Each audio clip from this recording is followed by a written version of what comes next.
అనగనగా మైలో అనే ఒక చిన్న మేఘం ఉండేది.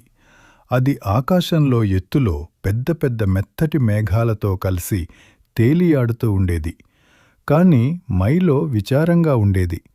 నేను మరీ చిన్నగా ఉన్నాను అని అదనుకునేది.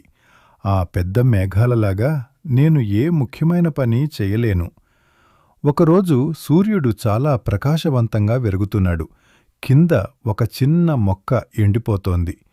నీరు, నాకు నీరు కావాలి అని ఆ మొక్క నెమ్మదిగా మూలిగింది.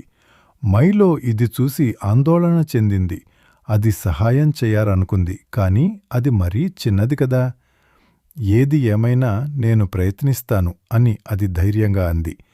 మైలో తన శక్తినంతటినీ కూడగట్టుకుని చిన్న చిన్న వర్షపు చినుకులుగా మారిపోయింది.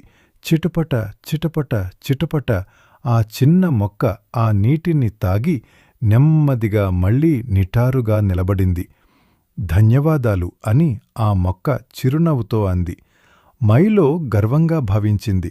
తాను చిన్నది అయినప్పటికీ అది ఒక గొప్ప కార్యాన్ని సాధించింది. ఆ రోజు నుండి మైలో తాను నిరుపయోగమైన దానినని ఎప్పుడూ భావించలేదు. నీతి: మీరు ఎంత చిన్నవారైనా సరే మీరు కూడా ఒక గొప్ప మార్పును తీసుకురాగలరు.